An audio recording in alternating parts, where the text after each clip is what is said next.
नमस्कार, आप देख रहे हैं एनवी न्यूज और मैं हूं आपके साथ प्रियव्रत दीक्षित।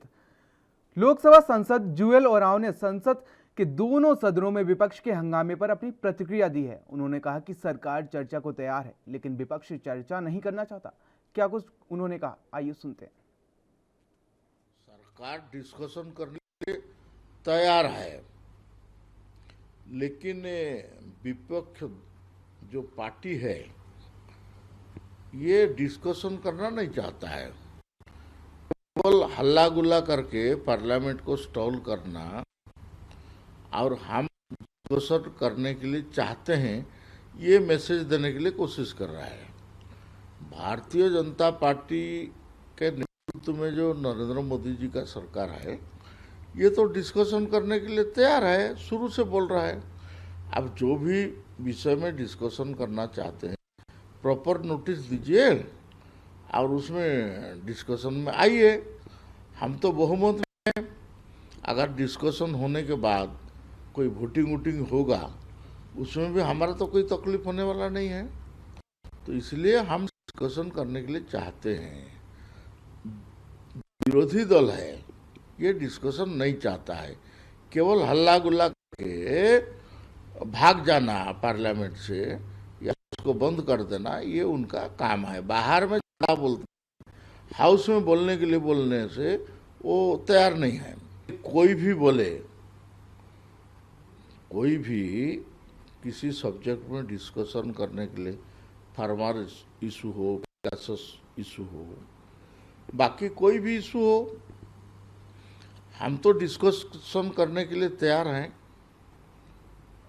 लेकिन विरोधी दल डिस्कशन नहीं करके केवल हल्ला गुल्ला करना और हाउस को स्टॉल कर देना, ये उनका काम है।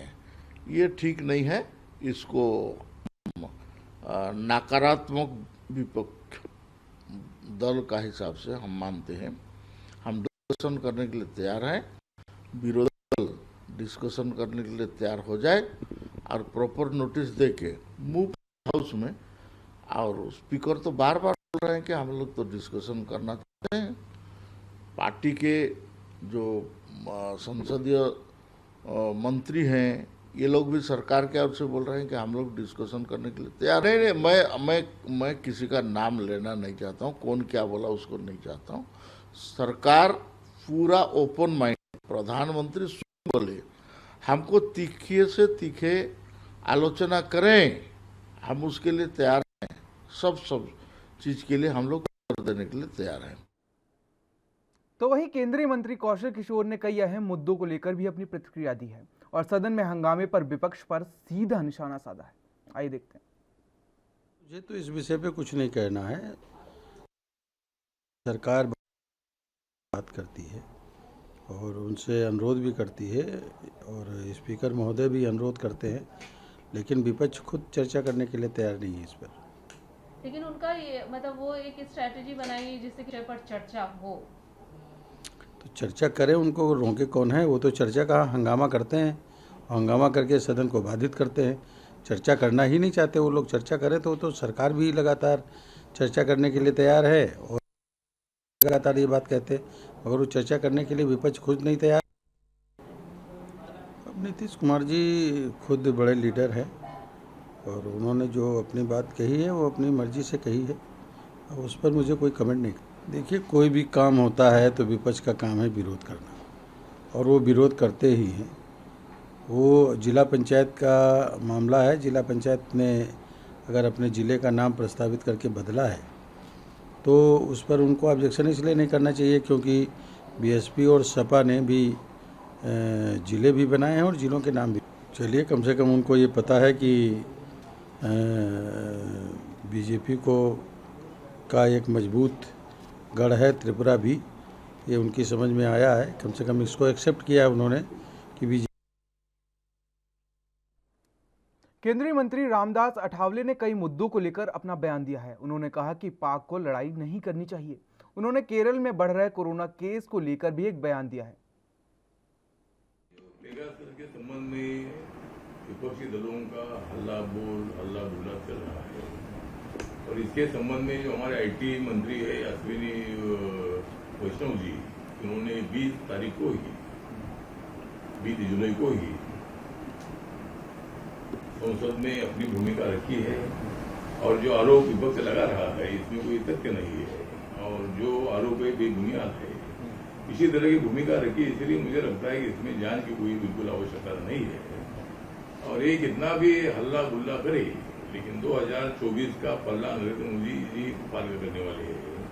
और इसीलिए विपक्षी दलों ने, मैंने आज राज्यसभा में माननीय डिप्टी चेयरमैन के सामने मांग किया है कि हंगामा इतना देर तक नहीं होना चाहिए। आतंकवादी यहाँ आकर मतलब इसी तरह हमले करते हैं और मतलब हमेशा संघर्ष करने की कोशिश करते हैं।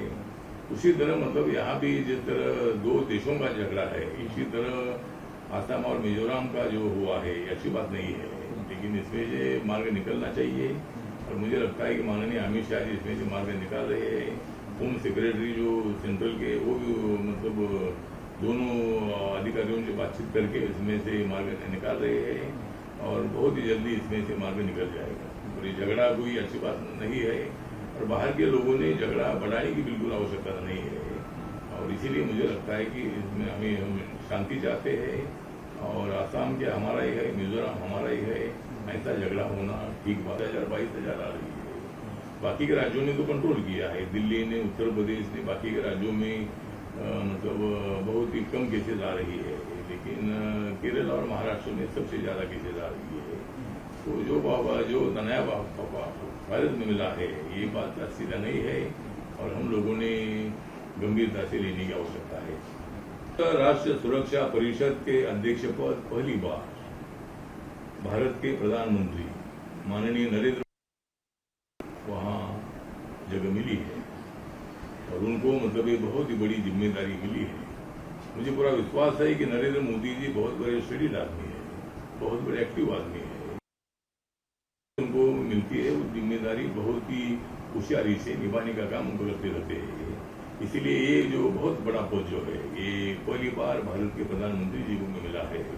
और इसीलिए माननीय नरेंद्र मोदी जी मेरे तरफ से, मेरी party Republican party of India की तरफ से, और माननीय मोदी सरकार में सामाजिक न्याय और अधिकारिता मंत्रालय के राज्य मंत्री के नाते मैं माननीय। यहाँ रुकेंगे एक छोटे से ब्रेक के लिए, बने रहिए एनबी न्यूज के साथ।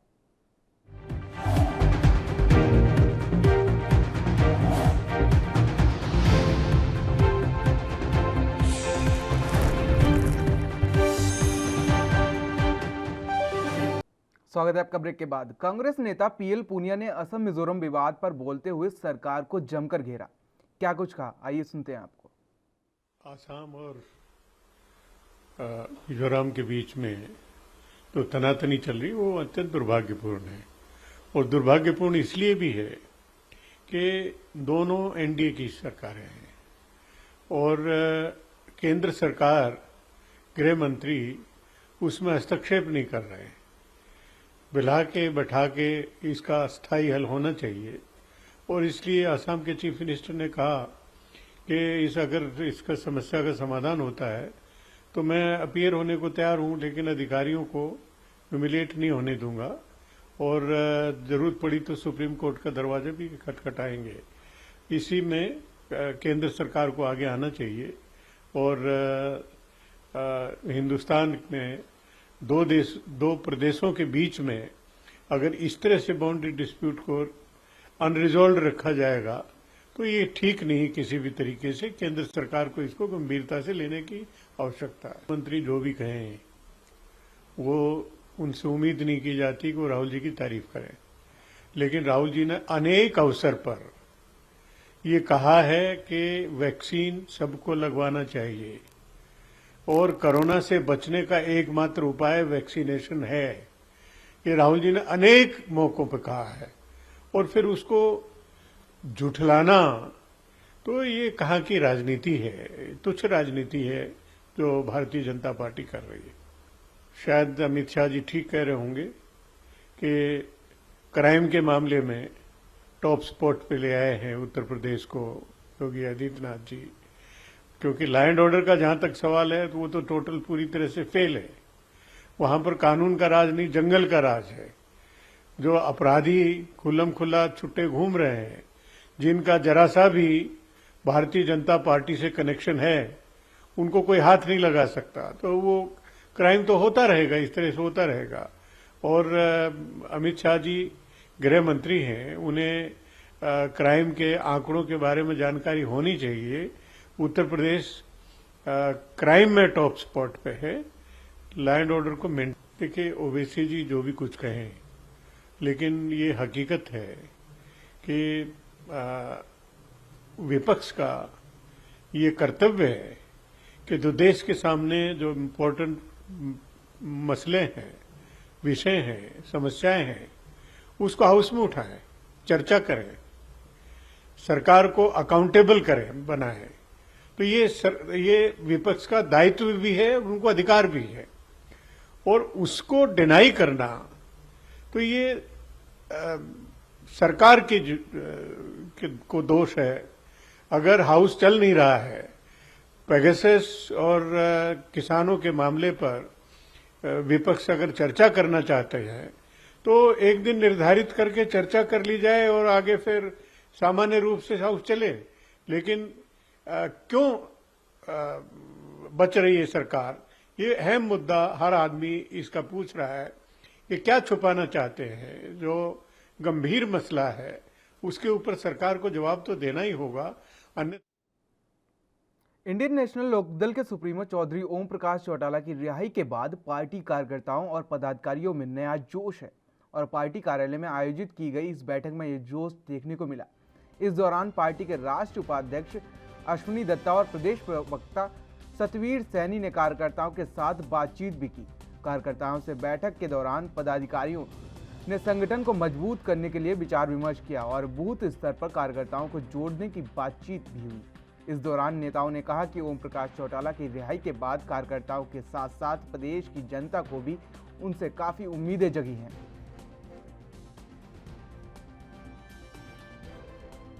पार्टी संगठन को मजबूत करना चाहती है जी। पिछले कई अरसे से पार्टी इतनी मजबूत स्तर पर पहुंच गई है। आज आपको एक बात की खुशी होगी कि जोन लेवल पे पार्टी जा चुकी है, वार्ड लेवल पे पार्टी जा चुकी है और बहुत जल्दी 3.5 लाख वर्कर की इनरोलमेंट होने जा रही है। और आप इतना बदलाव देखोगे पार्टी में। पार्टी गांव-गांव जा रही है, घर घर जा रही है, ताकि लोगों को जगा सके, ताकि मेन स्ट्रीम में आके लोग पार्टी को वोट दे सके। आप क्या रिस्पॉन्स? बहुत खुश हैं। क्या आप खुश नहीं हो? कितने खुश हैं लोग, आप हैरान हो जाओगे। आज उनको मिलने के लिए लाइन लगी है और चौटाला साहब ऐसे मिल रहे हैं जैसे एक बाप बेटे से मिलता है। चौटाला साहब को देखने के लिए लोग इतने उत्तेजित है कि आप हैरान हो जाओगे। बहुत लोग खुश हैं, बहुत ज़्यादा खुश हैं। अब देखिए जैसे ये नीति, ये कानून बनाया गया किसानों के लिए, कहने का तो कहते हैं जी बहुत अच्छा कानून बना दिया। 8 महीने से ज़्यादा लगातार दिल्ली बॉर्डर पर लोग बैठे हुए हैं और कहा यह जाता है मुट्ठी भर हैं। मुट्ठी भर हैं तो उनको उठा दो भाई, मुट्ठी भर हैं। अगर ऐसी बात करते हैं तो तरह तरह की नरेशन दी जाती है, कोई ये फलां है, ये फलां है, ये तो ऐसे ही हैं, ये किसान नहीं है। तो इसी तरह की बातें करके ये आप जो दिशा देने की कोशिश हो रही है, इसका कोई मायने नहीं है। जब तक आम जनमानस की जो समस्याएं हैं उनका निराकरण, आपकी नीयत कैसी है और आपकी नीति कैसी है, इस पर निर्भर करेगा। पार्टी देखिए, ये तो अब बताने की इंडिविजुअल भी बात नहीं है। और यहाँ रुकेंगे एक छोटे से ब्रेक के लिए। बने रहिए आप एएनबी न्यूज के साथ।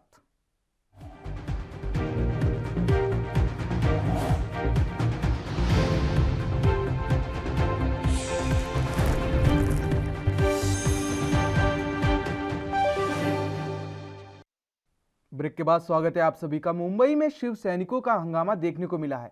दरअसल 2 महीने पहले मुंबई के छत्रपति शिवाजी महाराज अंतर्राष्ट्रीय एयरपोर्ट को नाम बदलकर अडानी एयरपोर्ट कर दिया गया था। रविवार को अडानी एयरपोर्ट नाम के बोर्ड को बाहर लगा दिया गया था, जिसके बाद विरोध में 2 दर्जन से ज्यादा शिव सैनिकों ने एयरपोर्ट के बाहर विरोध प्रदर्शन किया। साथ ही शिव सैनिकों ने अडानी एयरपोर्ट के बोर्ड को भी तोड़ डाला। तो वहीं मुंबई पुलिस ने मौके पर पहुंचकर मोर्चा संभाला।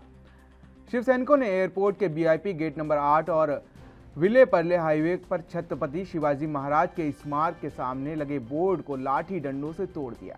प्रदर्शन करने वाले शिवसेना कार्यकर्ताओं का आरोप है कि पहले ये एयरपोर्ट शिवाजी महाराज के नाम से था, लेकिन अब ये एयरपोर्ट अडानी एयरपोर्ट के नाम से हो गया है। उनका यह भी कहना है कि यह शिवाजी महाराज का अपमान करने का प्रयास किया गया है। हम इसे बिल्कुल भी बर्दाश्त नहीं करेंगे।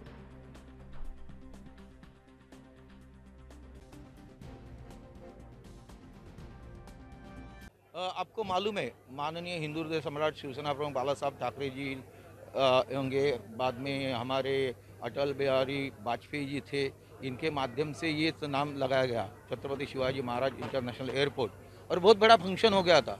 एक महाराष्ट्र की अस्मिता नाम देने का ये प्रयत्न था, और आज कोई भी जिसने खरीदा होगा या कुछ किया होगा तो उसके माध्यम से वो खुद का नाम लगाता है, वो अत्यंत गलत है, और इसीलिए उसने वो रेक्टिफाई करना चाहिए। जो नाम छत्रपति शिवाजी महाराज जी का है वही रहेगा। अगर नहीं पता जाता है तो शिवसेना क्या करे? उसको यही इशारा काफ़ी है जो मैंने बात किया हो। मुंबई स्थित छत्रपति शिवाजी महाराज टर्मिनल हवाई अड्डे का नाम बदलकर अडानी रखने के बाद शिव सैनिकों में रोष देखा जा रहा है। शिव सैनिकों ने आज दोपहर अडानी द्वारा लगाए गए बोर्ड को न सिर्फ तोड़ दिया बल्कि तोड़फोड़ करने के बाद उसे फेंक दिया। फिलहाल मुंबई पुलिस अब कंट्रोल करने की स्थिति में है, लेकिन जिस तरह से लगातार देखा जा रहा था कि छत्रपति शिवाजी महाराज टर्मिनल का नाम हटाकर अडानी हवाई अड्डा बनाने के बाद लोगों में रोष था। तमाम शिव सैनिक जो है इसका रोष प्रकट कर रहे थे, लेकिन आज जिस तरह से स्थानीय विधायक रविंद्र वाइकर ने कहा था कि शिवसेना अपनी स्टाइल में इस पर कार्रवाई करेगी, उसको महज थोड़ी ही देर बाद जो है शिव सैनिकों ने वहां पहुंचकर न सिर्फ तोड़फोड़ की बल्कि अडानी द्वारा लगाए गए बोर्ड को उखाड़ फेंक दिया है। फिलहाल अब राजनीति गर्मा गई है। वहीं शिवसेना के विधायक रविंद्र वाइकर ने कहा है कि केंद्र द्वारा दिए गए परमिशन के बाद पता नहीं यह बोर्ड, यह जो परमिशन दी गई थी, हवाई अड्डा बेचा गया है या फिर मरम्मत के तौर पे अडानी को दिया गया है। लेकिन जिस तरह से देखा जा रहा है कि अडानी के पास देश के करीब 8 हवाई अड्डे उनके कब्जे में है, उनके नाम पे है, लिहाजा मुंबई एयरपोर्ट को भी जो है छत्रपति शिवाजी महाराज की जगह अडानी एयरपोर्ट करने की फिराक में थे। लेकिन शिव सैनिकों का कहना है कि छत्रपति शिवाजी महाराज का नाम अपमान नहीं सहेंगे, अन्यथा शिव सैनिक अपने स्टाइल में इसका जवाब देंगे। कैमरा पर्सन विनय सिंह के साथ मैं सत्यप्रकाश सोनी, एनबी न्यूज, मुंबई।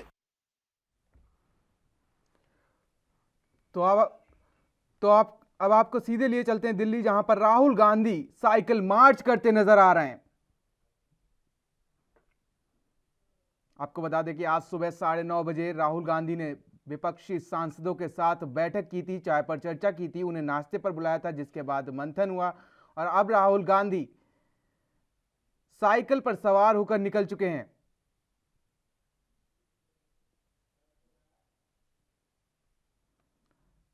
तस्वीर में आप साफ देख सकते हैं कि किस तरह से राहुल गांधी और उनकी टीम साइकिलों पर निकल चुकी है।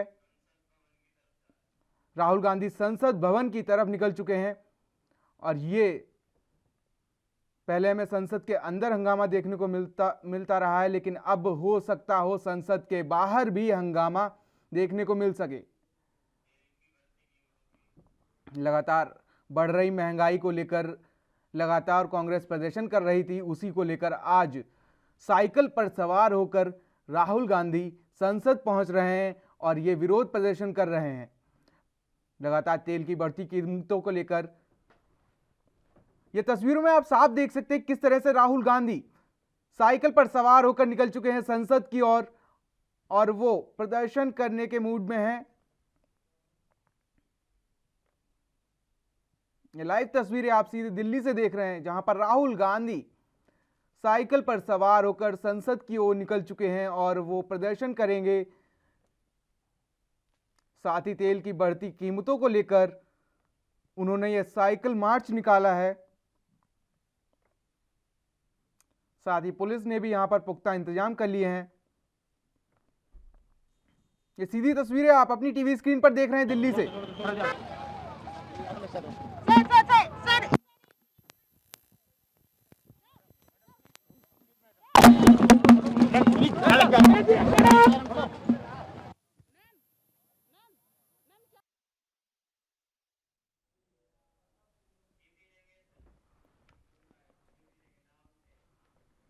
यूपी के हापुड़ में पुलिस ने 25,000 के इनामी बदमाश कमर अब्बास नकवी को धर दबोचा है।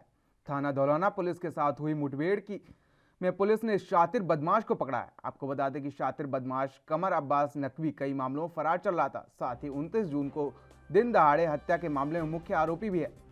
पुलिस ने आरोपी के पास से एक तमंचा, 2 जिंदा कारतूस के साथ आरोपी को गिरफ्तार कर लिया है।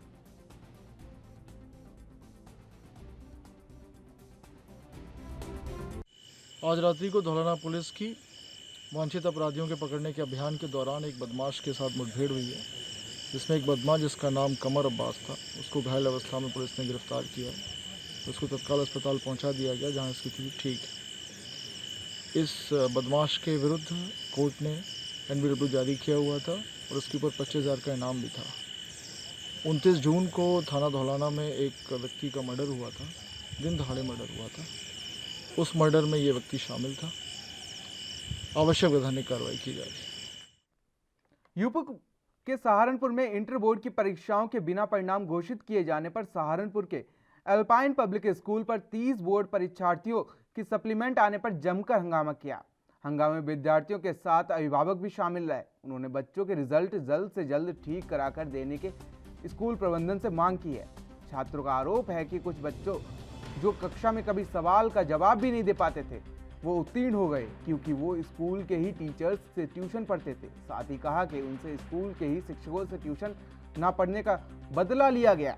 एक स्टूडेंट ने यह भी आरोप लगाया है कि जब इंटर बोर्ड का परिणाम 99.6% रहा तो 0.4% में एक ही स्कूल के 30 बच्चों की सप्लीमेंट कैसे आ सकती है। तो वहीं स्कूल प्रबंधन का कहना है कि जब कोई बच्चा अच्छे अंक नहीं ला पाता तो ऐसी ही बातें करता है। उन्होंने अभिभावकों से आग्रह किया है कि उनकी जो भी शिकायतें हैं वो लिखित में दें ताकि उस पर विधिक कार्रवाई की जा सके।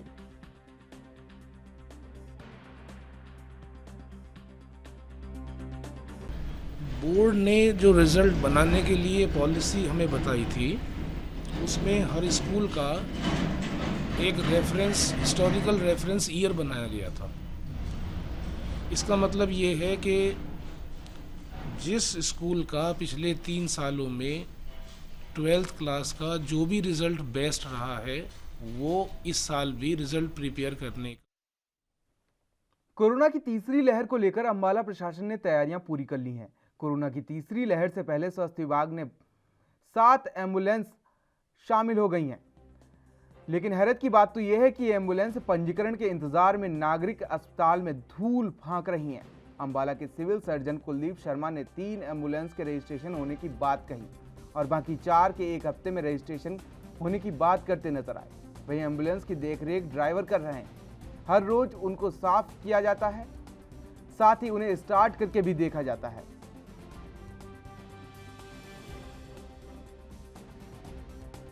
आपको मैं बताता हूँ, 7 एम्बुलेंस पहले तो पासिंग होती है और जब तक पासिंग नहीं होती तब तक रजिस्ट्रेशन नहीं होती और ऊपर से डॉक्यूमेंट आने में भी वो डॉक्यूमेंट में भी थोड़ी सी डिले। और जो एम्बुलेंस करके आई हैं, तीन आई हैं, 3 की रजिस्ट्रेशन हो चुकी है। 3 के रजिस्ट्रेशन का है भी पासिंग होती है। आपको एम्बुलेंस की पासिंग ऐसी नहीं होती जो आम व्हीकल की तरह है। एम्बुलेंस में सारी प्रक्रिया पूरी करनी पड़ती है, उसके बाद ही एम्बुलेंस की रजिस्ट्रेशन होती है। तो जो बाकी 3 एक बार आई है, दूसरी बार आई है और 1 वो आई है। टोटल 7 एम्बुलेंस आई है, जिनमें 3 की रजिस्ट्रेशन हो चुकी है। 4 की रजिस्ट्रेशन के लिए चेक हमने दे दिया है, वो पास होते ही उनकी रजिस्ट्रेशन हो जाएगी। सर कब तक ये रजिस्ट्रेशन? इस हफ्ते तक रजिस्ट्रेशन सभी की हो जाएगी। मेरा नाम दिलबाग सिंह है, ड्राइवर एम्बुलेंस 108। जो ये नई 7 गाड़ियाँ आई हुई है, इन गाड़ियों को हम रोज़ देख रेख, साफ सफाई और हर रोज़ इनको स्टार्ट किया जाता है प्रॉपर तरीके से और इनकी प्रॉपर तरीके से देख रेख की जाती है हर रोज़। इनकी हर रोज़ इनको 5 से 10 मिनट स्टार्ट किया जाता है प्रॉपर तरीके से और इनके इन्वर्टर बैटरी को चार्ज हो जाती है। इतनी देर में चलेंगी तो उसके बाद ऑटोमेटिक ही चलते रहेंगे। खबरों में फिलहाल इतना ही। बने रहिए आप ANB न्यूज़ के साथ। नमस्कार।